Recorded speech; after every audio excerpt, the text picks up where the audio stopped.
शाहनामा और country club. Tehran का नया म्यूजियम ऑफ आर्ट दुनिया के सबसे बड़े नवादर खानों में शुमार किया जा सकता है। एक शाम शाहबानो इसका इफ्तिताह करने वाली थी। जदीद ईरानी संग तराश और मुसव्विर जो ज़्यादातर पेरिस में रह चुके थे, हर मैजेस्टी के इंतजार में बाहर कतार में खड़े थे। इन्हीं में इवनिंग गॉन पहने आकाए मसूद बारजैन की बेइंतहा हसीन खातून खानम मुहीन भी थीं, जो हुकूमत हिंद की दावत पर एक साल शांति निकेतन में भी गुजार कर आई थी।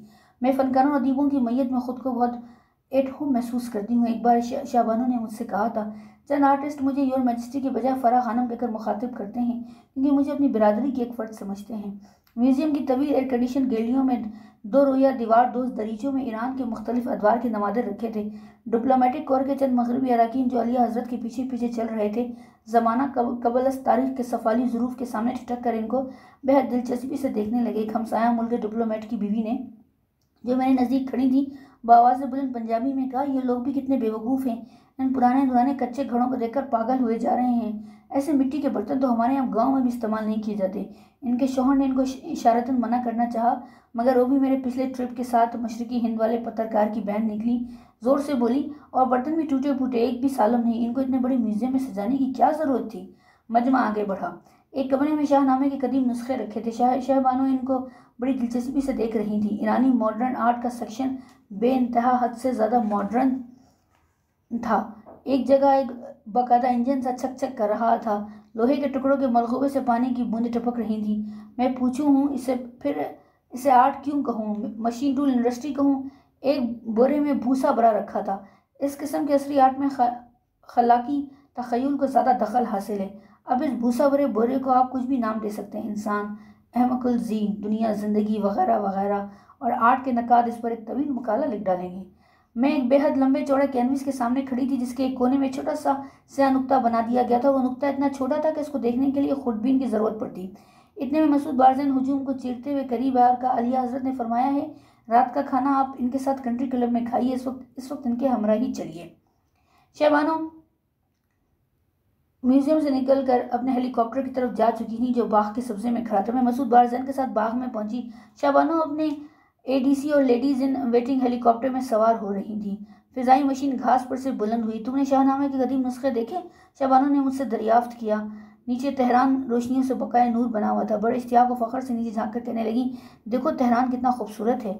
चंद मिनट बाद हेलीकॉप्टर एक वसी बाग में उतरा। शाहबानो में उतर कर आलीशान इमारत की तरफ रवाना हुए। बरामदे की सीढ़ी पर एक लंबा तड़ंगा वर्दी पोश आदमी टेंशन खड़ा था। हम अंदर हॉल में गए। शाहबानो ने कहा, अब तुम होटल जाकर तैयार हो जाओ। वर्दी पोश से कहा, खानम को होटल ले जाकर वहाँ से कंट्री क्लब ले आना। मैं वर्दी पोश इंसान को कहर के धुंधलके में शाही शोफर समझी।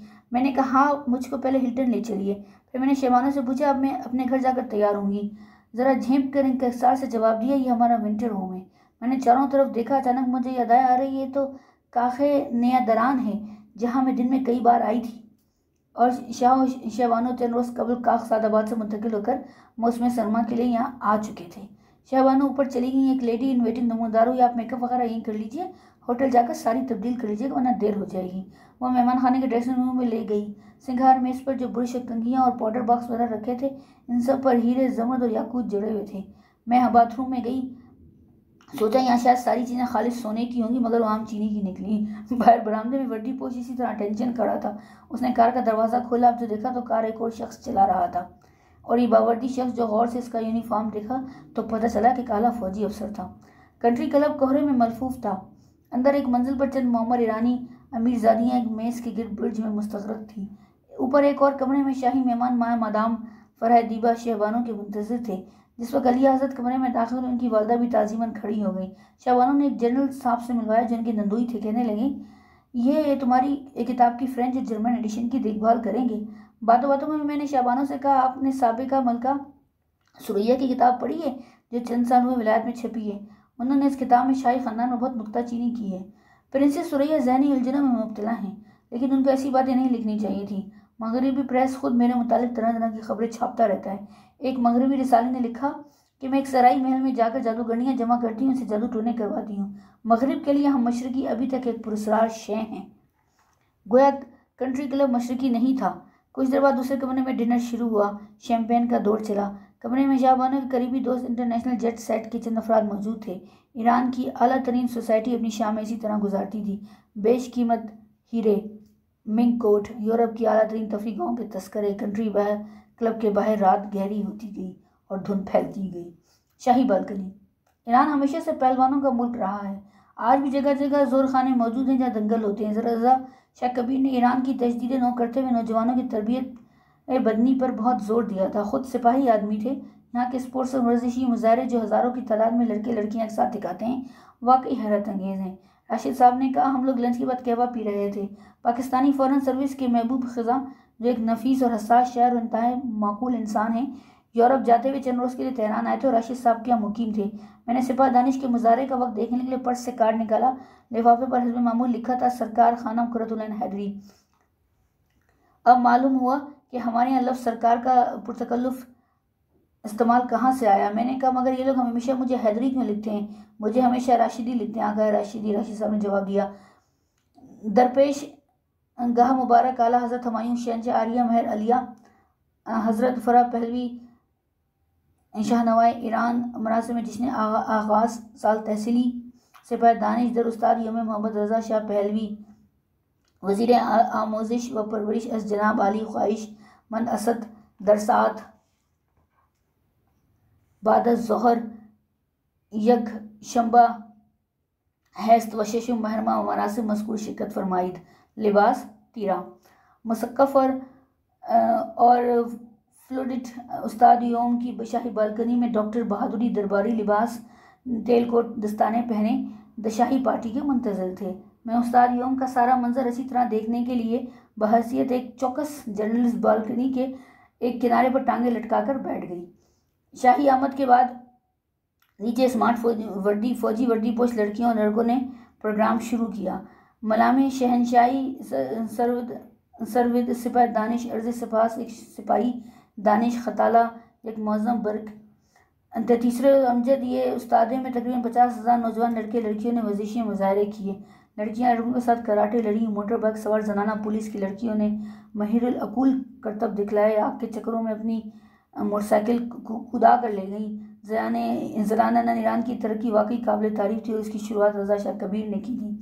इसके बाद सात ज़माने तरबियत बदनी तफरियात सालम ईरान, जिसने फ़रखुंदा ज़ाद रोज़ मुबारक अलिया हज़रत फ़रा पहलवी 25 महरमा 1349 से हो रहा था। दोपहर को मैं अपने कमरे में थी। डॉक्टर बहादुरी का घबराया हुआ फ़ोन आया, अब अभी तक नहीं आई। शहबानो तो उस्ताद में नज़ुल इजलाल कर चुकी हैं। जल्दी से तैयार होकर नीचे की वज़ीर इत्तलात और नशरियात की कार माशोफर 24 घंटे हीटन पर मेरे लिए मौजूद थी। फ़ौरन उस्ताद का रुख किया। वहाँ सब फाटक बंद हो चुके थे। पुलिस का कड़ा पहरा। दावतनामा भी साथ लाना याद नहीं रहा था। दूसरे फाटक पर जाकर मैंने खुल जा समसुम वाले तलस्मी अल्फाज याद किए।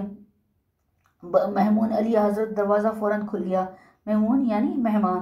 अहले तेहरान अलिफ की जगह वाव पेश बोलते हैं, नान के बजाय नून, कुर्बान के बजाय करबून वगैरह।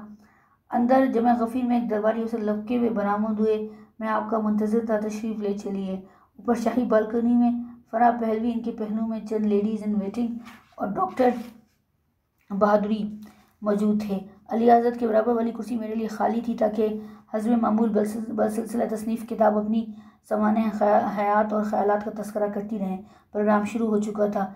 इसमें सारे ईरान के ज़राना कॉलेजों और स्कूलों की लड़कियां हिस्सा ले रही थीं।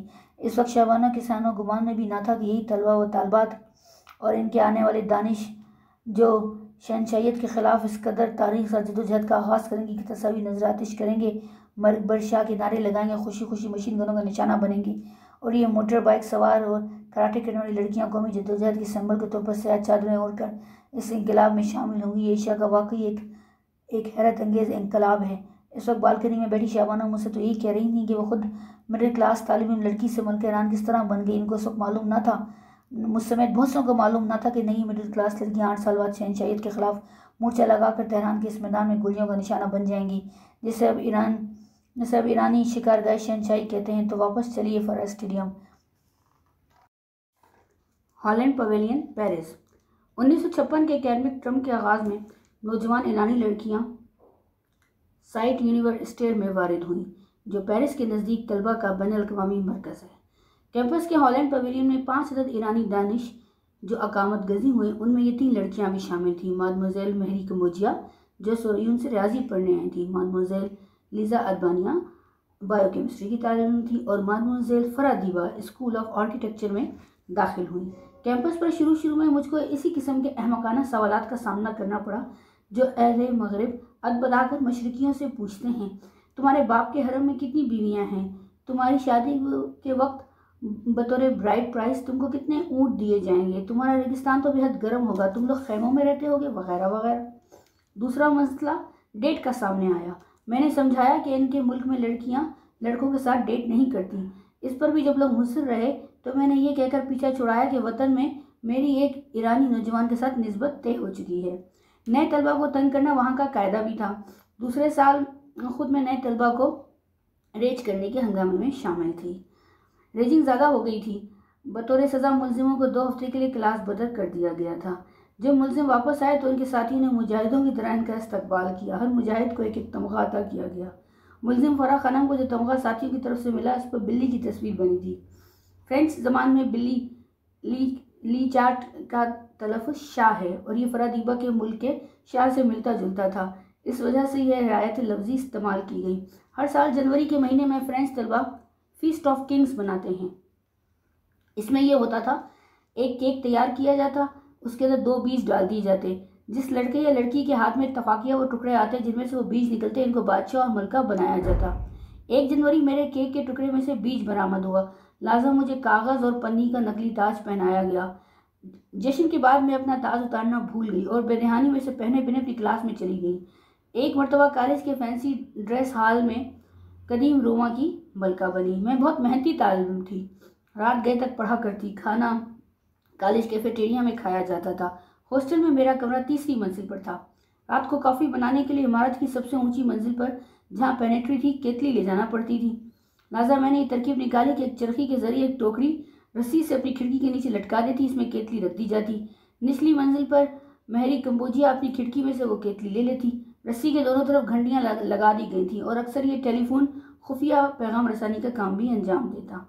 मौसम बहार में हम तीनों ईरानी लड़कियां नौरोज़ मनाने के लिए हफ्त सेन का सामान इकट्ठा करना शुरू कर दी। हफ्त सेन में सब्ज़ा व समूद व संजन व समाख व सीर व संबल व सिरका शामिल होता है। इसके अलावा आईना, कुरान, स्पंज, शमाए रंगी, माहिया करमजा, ज़र्फ़, बिलोर, पुराब, गुलशीनी, आजेल व मेवा भी चाहिए।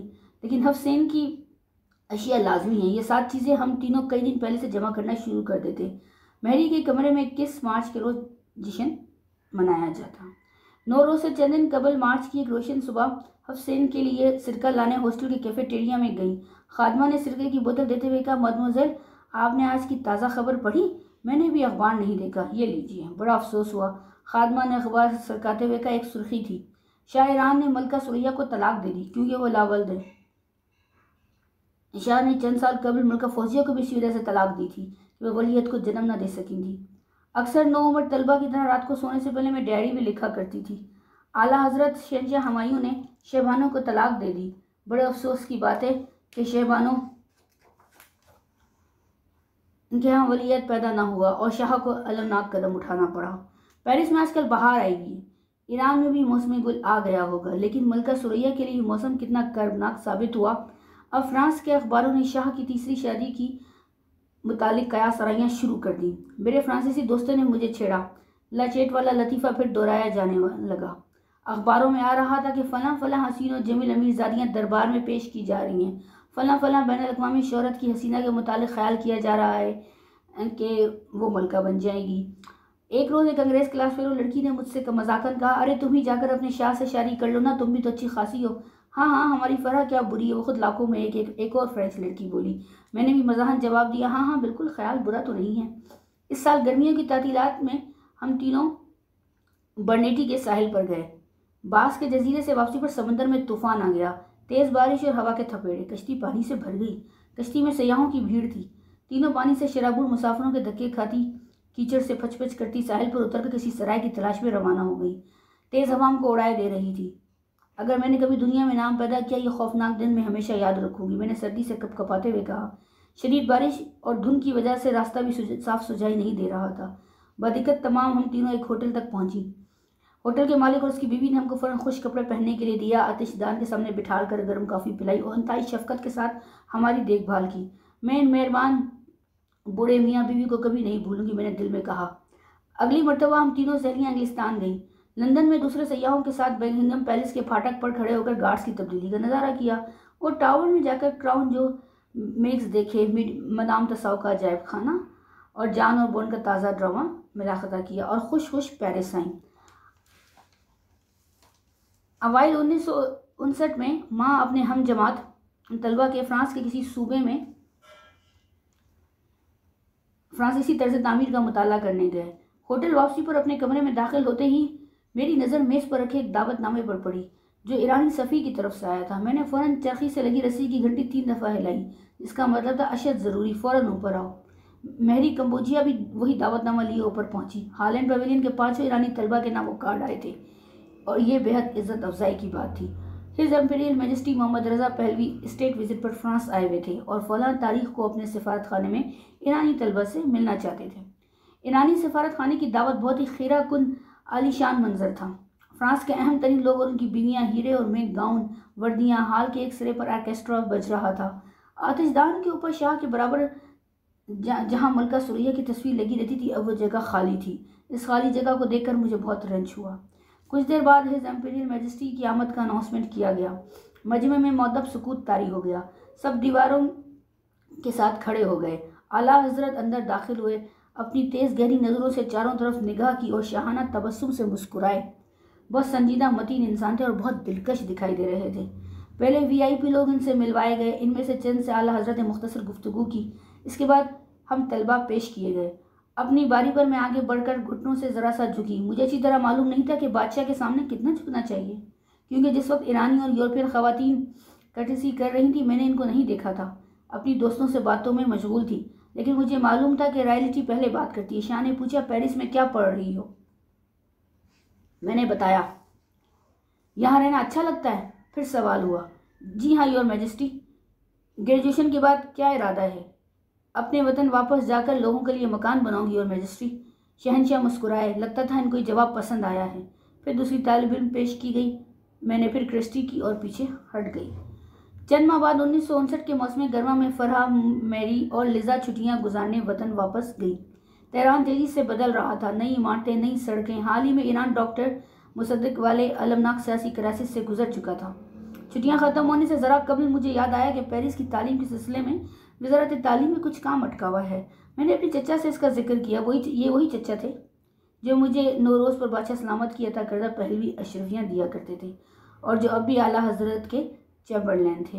ये चचा हिज एम्पीरियल मैजेस्टी के दामाद अरज शेर जाहिदी के भी दोस्त थे। अरज शेर जाहिदी शाह मोहम्मद रज़ा पहलवी की अकलौती लड़की शाह दुख्त शहनाज के शोहर थे और वज़ारत तालीम में शोबे के सरबराह थे, जो बैरूनी ममालिक में पढ़ने वाली तलबा के मामलात से ताल्लुक़ रखता था। चचा ने कहा कि मैं आकाए अरज शिराजी जाहिदी से अपॉइंटमेंट करवाए देता हूँ, तुम जाकर दफ्तर में इनसे मिल लो। चुनांचे एक सुहानी सुबह में वज़ारत तालीम पहुँची और हाल में बैठी रिसेप्शनिस्ट लड़की से कहा कि इनको अरज शेर जाहिदी साहब से वक्त मुलाकात मुकर्रर किया जा चुका है। लड़की ने मुझे फ़ौरन अंदर पहुँचा दिया। अरज शेर जाहिदी अपनी मेज़ पर एक फ़ाइल में मुस्तग़रक़ थे। एक नौजवान खातून को अंदर आता देखकर ताज़ीमन उठे और मुझसे बैठने के लिए कहा। चाय मंगवाई। मैंने पेरिस में अपनी मज़ीद तालीम से मुताल्लिक़ मसाइल का तस्करा किया। आकाए जाहिदी ने वादा किया वो जल्द अज जल्द इनकी फ़ाइल मंगवा कर देखेंगे। इसके बाद इधर उधर की बातें करने लगे। अचानक उन्होंने कहा, खानम, आप पेरिस वापस जाने से कबल किसी रोज़ हमारे आकर खाना खाइए। शाह दुख्त आपसे मिलकर बहुत खुश होंगी। मैंने जवाब दिया, किसी रोज़ ज़रूर इनके यहाँ आऊँगी। आकाए जाहिदी दरवाजे तक पहुँचे नहीं आए। मैं इन फाइलों और पेरिस के कॉलेज में अपने नए कोर्स के मुतालिक सोचती हुई घर वापस लौट आई। अगले हफ्ते एक डिनर में शाह दुख्त शहनाज से मेरी मुलाकात इत्तफाकिया हो गई। उन्होंने पहली मुलाकात ही में मुझे पसंद किया। आइंदा चंद दिनों में फिर मुख्तलिफ पार्टियों और दावतों में हम एक दूसरे से मिलते रहे। एक हफ्ते बाद मेरे नाम शाह दुख्त का दावतनामा पहुंचा। उन्होंने अपने महल वाक़िया शमरान में ताम शब के लिए मुझे मदऊ किया था। इस डिनर के बाद शाह दुख्त ने फराह खानम को दोबारा अपने यहाँ खाने पर बुलाया। वह एक गर्म रोशन सपहर थी। मैं पेरिस वापस जाने के लिए इसबाब बांधने में मसरूफ़ थी और मुतफक्किर थी कि वज़ारत तालीम से इनके जो मेरे मसाइल हैं उनके मुतालिक अब तक कोई सरकारी जवाब मौसूल क्यों नहीं हुआ। शाम होने वाली थी। मैं अपने सूटकेस में कपड़े रख रही थी कि कमरे के दरवाजे पर दस्तक हुई। चची अंदर आई। मेरे लिए मिनिस्ट्री से कोई ख़त आया है? मैंने पूरी उम्मीद में दरियाफ्त किया। ख़त नहीं तो मैं तो तुम्हें ये याद दिलाने आई हूँ कि आज शाम को तुम्हें शाह दख्त के महल में जाना है। तुम सफ़र की तैयारी में इतनी मसरूफ़ हो कि मुझे ख्याल आया तो वहाँ जाना भूल न जाओ। नहीं, मैं नहीं भूलूंगी, लेकिन चची मुझे बड़ी फ़िक्र है। आप चचा से कहिए कि कल सुबह आकाए ज़ाहिदी को मेरी फ़ाइल के मुतालिक ज़रूर फ़ोन कर दें। हाँ हाँ कह दूंगी, लेकिन तुम आज शाम ही आकाए ज़ाहिदी से इनके महल में मिलने वाली हो। इतना कहकर चची कमरे से गायब हो गई। अंधेरा पड़े शिमरान जाते हुए फरादीवा ने देखा शहरा पहलवी के दोनों जानिब इस्तादा ऊंचे पॉपुलर अपनी पत्तियां गिराने लगे थे। मौसम खिज़ां की खुंक और फरद बख्श हवा चलनी शुरू हुई थी। आफताब कोहे अल्बर्ट्स के पीछे गुरूब होने वाला था। जब फरादीबा की कार शाह दख्त शहनाज के कसर में दाखिल हुई, बाग पर अर्गवानी रोशनी फैल रही थी जो बहुत जल्द शाम के सुरमई धुंधलके में तब्दील हो गई। शाह दख्त लाउंज में अपने मेहमान की मुंतजिर थी। वो मादमोजेल फरादीबा को अपने आलिशान ड्राइंग रूम में ले गई। फराह खानम ने हर हाइनेस से कहा कि अभी तक मुझे मिनिस्ट्री ऑफ एजुकेशन से ख़त का जवाब नहीं आया है। ये ताख़ीर गालबन सुर्ख फीते की वजह से, रेड टेप। शाह दख्त ने मुस्कुराकर जवाब दिया, सब ठीक हो जाएगा। मैं सोफे पर बैठी शाह दख्त से बातें कर रही थी कि अचानक मैंने देखा हिज मैजेस्टी ड्राइंग रूम के सदर दरवाजे में खड़े हैं। मुझे ज़रा ताज्जुब हुआ। गालिबन आला हज़रत इत्तफाकियन अपनी बेटी से मिलने आ गए थे। मुझे इल्म न था कि शाह भी इस मुख्तसर निजी दावत में शिरकत करने वाले हैं। जब शहनशाह अपने शाहाना वक़ार के साथ चलते कमरे में दाखिल हुए, हम दोनों फ़ौरन ताज़ीमन खड़ी हो गईं। शाह दख्त ने अपने वालिद से मेरा तारुफ करवाया। हिज मैजेस्टी ने मुस्कुराकर कहा कि इनको मुझसे मिलकर बहुत खुशी हुई, लेकिन मुझ पर उन्होंने जिस अंदाज से नज़र डाली इससे साफ ज़ाहिर था कि वह मुझे पहचान नहीं सके। हालांकि सिर्फ चंद माह कबल मैं पेरिस के ईरानी सफारत खाने की दावत में इनके हुजूर बतौर तालिब इल्म पेश की गई थी। इसके बाद वो सोफे पर बैठ गए और उधर उधर की बातें करने लगे।